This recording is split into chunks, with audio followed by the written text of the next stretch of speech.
there's been a lot of progress this this year, and year, I and I haven't haven't really really had a lot of time to talk about some of those things. Um,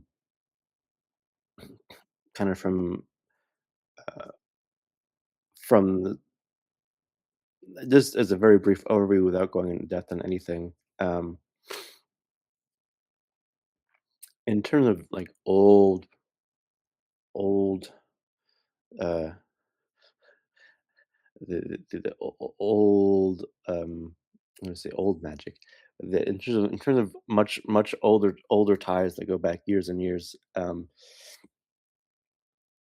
Frontier map is being developed into some like working papers and beyond now, and sort of demarcating the different versions of what frontier map is.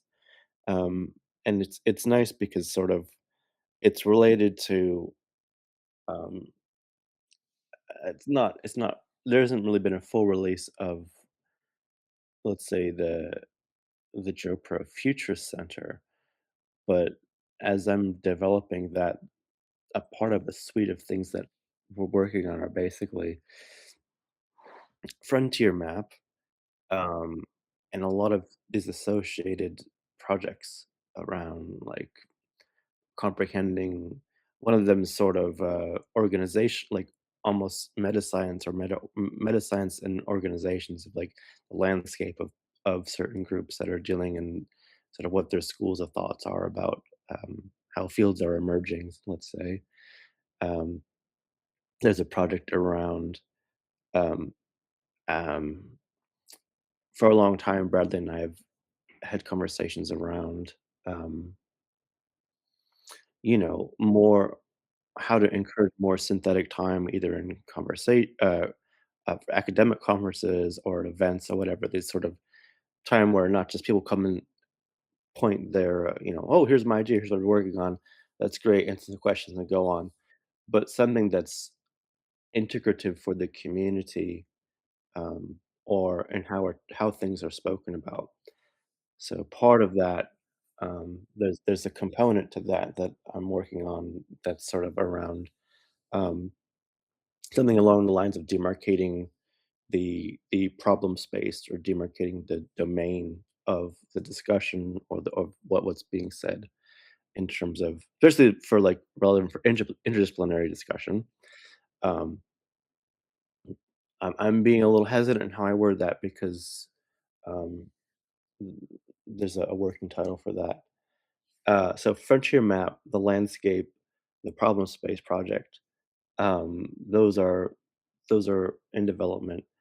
Um, there's one or two more that you know um, have ties there. Uh, but Frontier Map is something all the way back from, I think, like 2019 or 2020, that's existed and hasn't really been materialized. But it's kind of forming, I think, part of, internally speaking, myself as in, I think part of what's helping it come out now is that there's sort of a suite of things emerging together that are sort of presenting almost like an ecosystem of related tools or concepts, which is, you know, has some interesting overlaps too. Uh, lo Longer term Google Summer of Code projects too, but we'll get into that at some other time. Other very quick things to try to mention, and maybe we'll go more in depth, maybe we won't, but just as a very brief, update from my vantage point. And for folks that don't know me, hi, I'm Jess. I'm, sort of a research coordinator here. I came in many years ago through Google Summer of Code.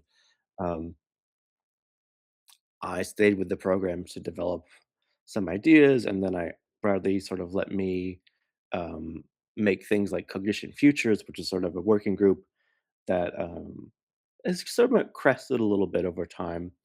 But it was an opportunity to, have this project and have some project leadership and develop ideas and do really interesting research. We had like really nice um, journal clubs and meetings over time. So the opportunity to develop your ideas and develop as a researcher and develop as a scholar or whatever you want to do,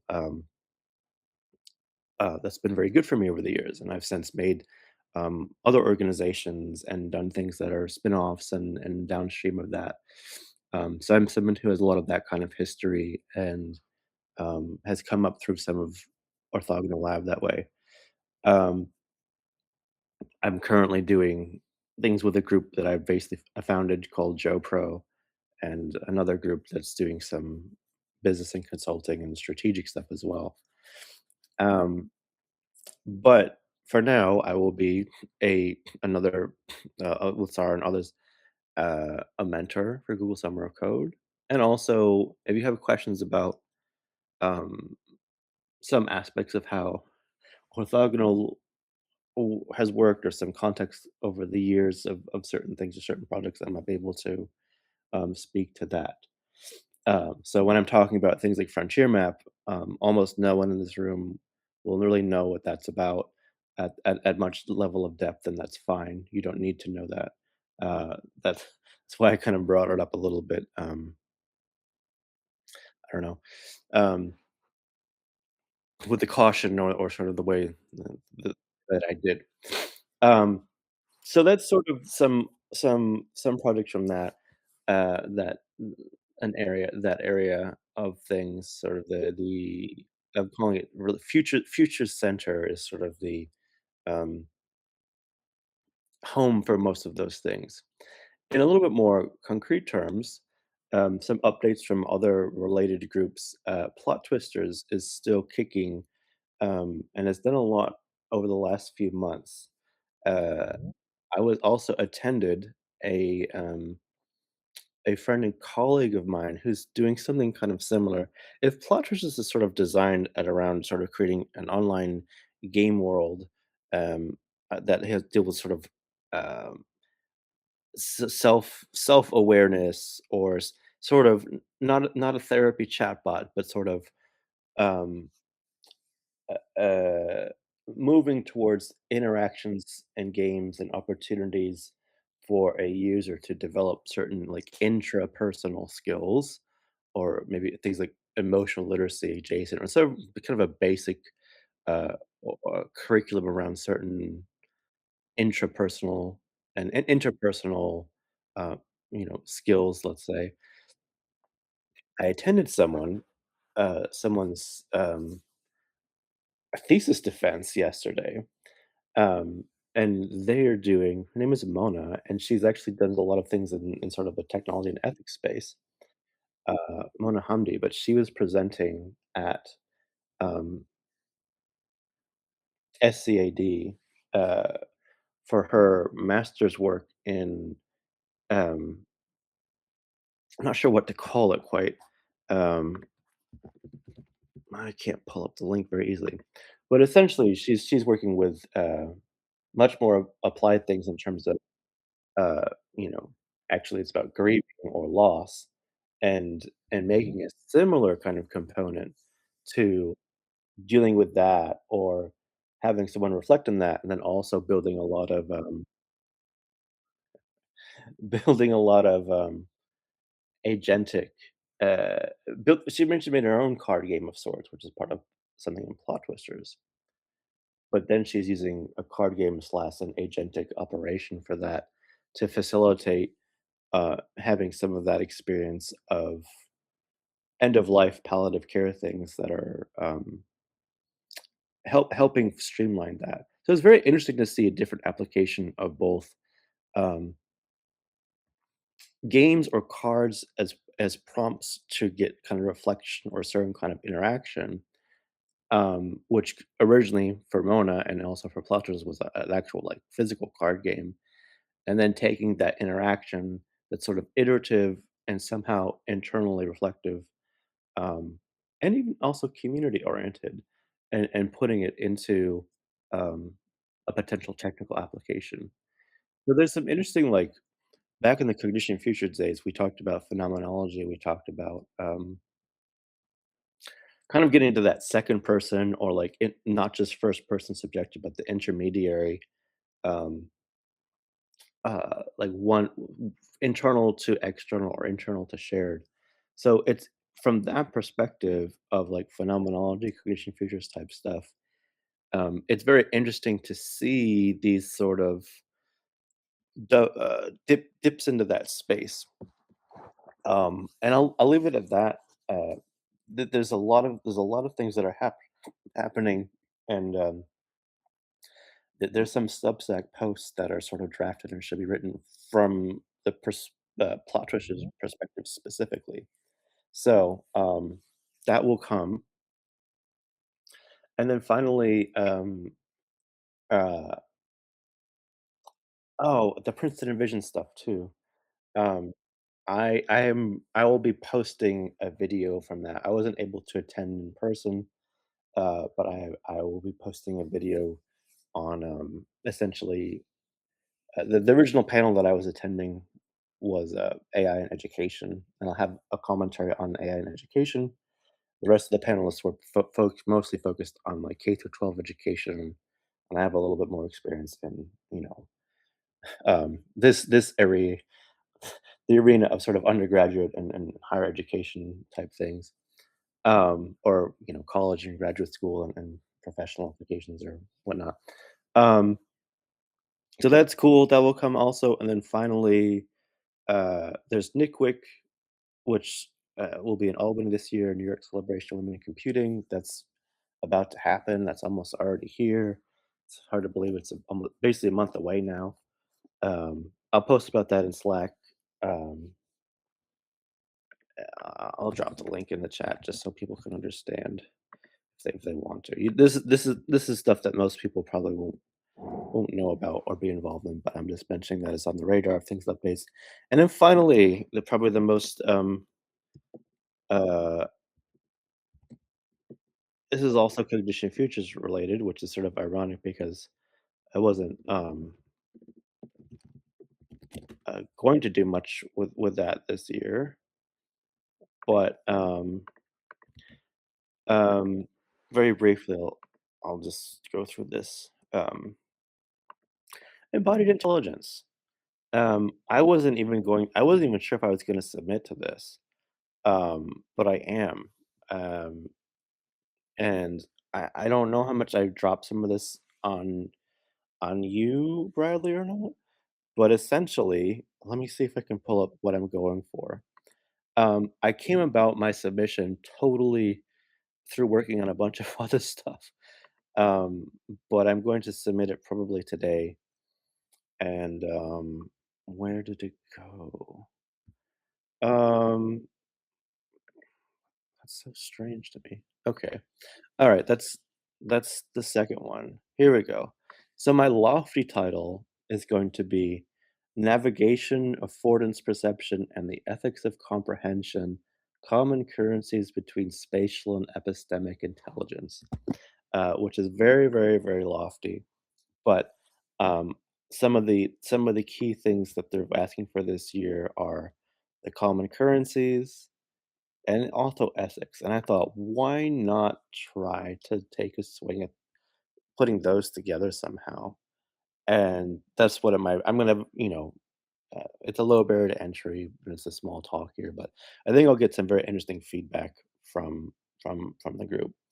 So more about that in the class in Slack. I think this will be a very interesting. Their masterclass stuff this year actually looks really interesting. I don't know how to best interact with that quite yet, or like to sign up for that specifically. But good for the Embodied Intelligence conference. Um, the they kind of stepped it up a little bit from the last few years in terms of what they seem to be offering, so that's cool. Um, there's a few other things, but I'll kind of pause there. I know more folks have joined, and I'm sure you have some things to say, Bradley. So any questions or comments I can um, speak to? Yeah, that's great. Thank you, Jesse. Actually, we were just talking about the Embodied Intelligence Conference in the intro. So Oh, I don't know great. if you had if you could bring the agenda back up. kind of Oh, yeah. interesting. Yeah. Let me share this again. Yeah. I think this works. Yeah. So this is and so they have these master classes that are like, I guess people can give 5-minute presentations during the master class. Then they also have the master class itself. So the master classes, if you go down, you'll see that they're different ones. There's one on reservoir computing. There's one on embodied robotics. There's one that's like a conversation between Mike Levin and the main person who runs this conference. So let's see if I can find them. Fuyima Aida, who's talking with Michael Levin on, like, I guess on embodiment and things like that. They also have a number of plenary talks, panel talks. Yeah, this is interesting. I'm trying to find the list of the master classes, but it's okay. Thank you, Vidi. See you later. Yeah, this is. Well, that's the registration. In any case, I don't. Yeah, it's where it is, but anyways, yeah, this is. If you could post this link in the chat for this program, people might want to take a look at it. Yeah. Yeah.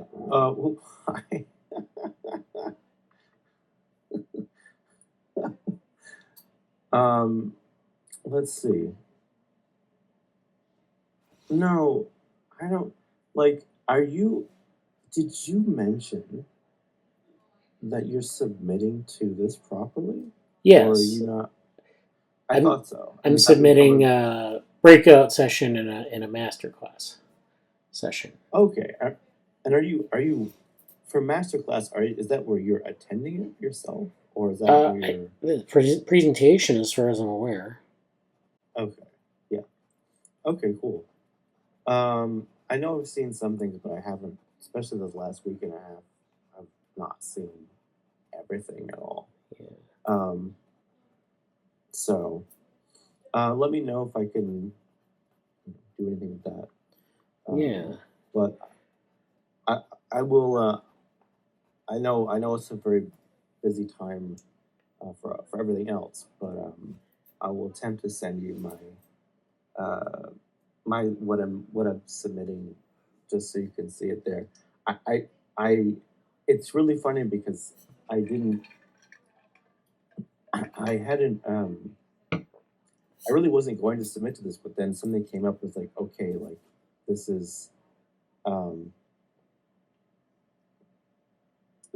something that I want to try to, because there's sort of a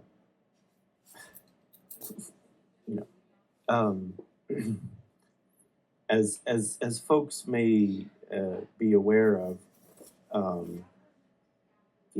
sometimes you have to start. Here we go. Yeah, sometimes you have to start your idea out at a certain level, even though you know where you want to go with it. Right. So, there we go.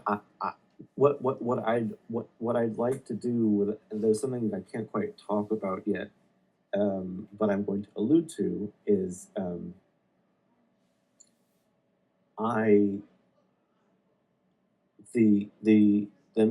some of the meat of the presentation is sort of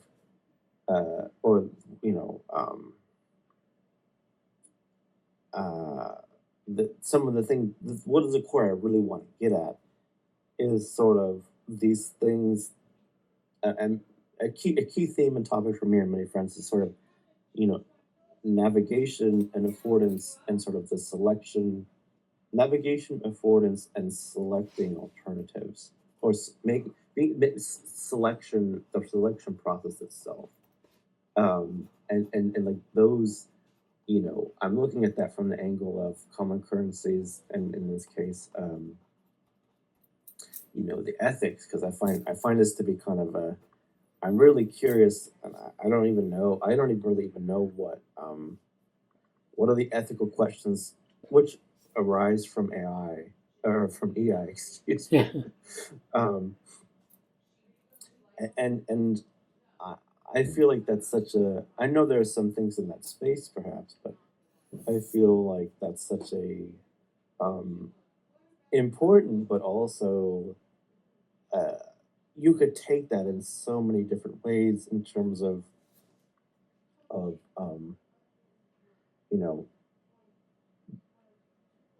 uh, in so many different ways. And so I'm finding myself kind of like, oh, oh yeah, I forgot this was a massive class proper Yeah. between those two as well. Um, uh, but I think an interesting lens going forward, and this kind of ties into um, this ties into also apologies for some folks looking at the JoPro website, which is it is still up, and even I think Sarah asked something about the old JoPro, the old um uh something about Oral Google Summer website. Code, and this is one of the latest versions of Google Summer Code things is actually still here, in one of the old parts, but the website's basically going through a bit of an update here, and that's the JoPro side. As far as the Weebly site, that's I'll deal with that, address that in Slack because I don't quite know the answer to the specific question. But so put a pin in that for later. Um, Part of where I'm going with the ethics of it is something we've been talking about in the DigiNest group, um, which is sort of about narrativity, emerging technologies, and agency. Let's say. Um, One of the things that we're kind of well, I guess I can loosely say we're doing in the group is trying to attend a lot of these advancing humans in AI, AHA, advancing humans with AI group at MIT. They host very nicely biweekly lecture series. They range from really interesting things to uh, uh, like Google vendors selling and talking about how cool their AI curriculum is, to some in-house, like the last this week was basically an in-house, one of their in-house people just kind of saying all the stuff they're working on, which is cool. There's quite a range of things, but I really like. I'm a big fan of what they're doing because getting certain community development in the space is really important, and having people, the chats and the participants have grown in the last few months, and I'm really trying to encourage that to be, you know, the form. But doing a hard mode hackathon right now, they're doing a lot of really stuff that I really support. So check out the AHA group there. But where I'm going with this all the way back to the master classes and whatnot is um, I guess the ethical component is I think there's a very particular interesting where I'm going with all of this about the ethics of an embodiment and whatnot is I think there's some very interesting principles that are going to carry from sure and ethical questions from EI, but also the relationship to um, digital narratives and emerging story technologies, more so narratives and agency, more so how is technology influencing perhaps even our embodiment, and ethical questions about being able to select or perceive choices, in that light. So um, I will stop with that. I'm sure I've said plenty for now. Did you want me to show any more about the conference, Bradley, or even I think that's it for now. Just okay? I'm glad that you kind of brought that up though, because well, we'll talk more about it later. And yeah, There's a couple opportunities. One in particular that I'll reach out to you about probably in the next week that are, let's say, downstream of the Embodied Intelligence Conference that also fit kind of this broader embodied intelligence, and then some of the things I've alluded to that I'd like your opinions on. So I will probably message you about that in Slack All this right. weekend. Yeah. Yeah, it sounds That's all good. for me. Thank you. Yeah. All right. So thank you. That was great. It looks like we have some people here. Some of our other repository contributors. We have Ritesh and Ria and Kavya. So would you like to introduce yourselves?